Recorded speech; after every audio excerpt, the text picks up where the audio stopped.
अरे समधिने वो तुम्हार बारी माँ ते कहाँ के ते बिही के पेड़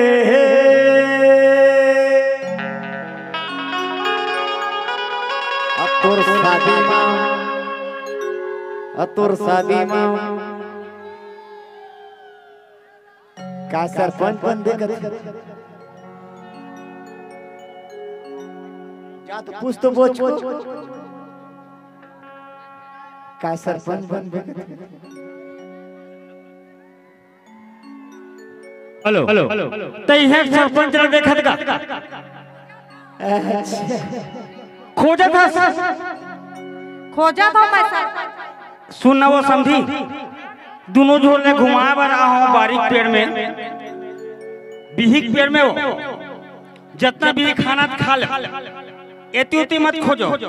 ज्यादा खोजना प्रेमानंद चौहान के घर में खोजो पक्का ना ऊंचे सब चीज मिली तोला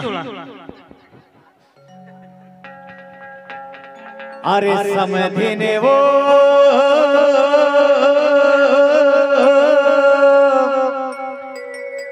अतुर बारी माँ बिही के पेड़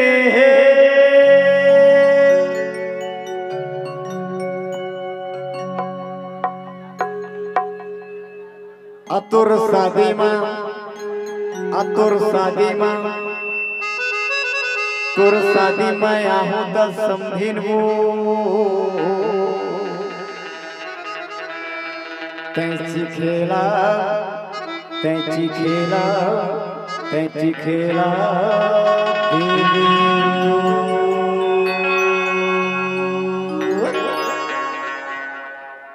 चलो भाई 1 2 3 4 एक बार ताली बजाओ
समझी दाना तनवो साथ जाने खाके आगे जाना एक ताली हो भाई तोरे जाने बटाका समझी दाना तनवो साथ जाने खाके आगे जाना साथ जाने खाके आगे जाना मोर परवो मोर माया के बड़ा मोर परवो मोर माया के बड़ा मोर माया होता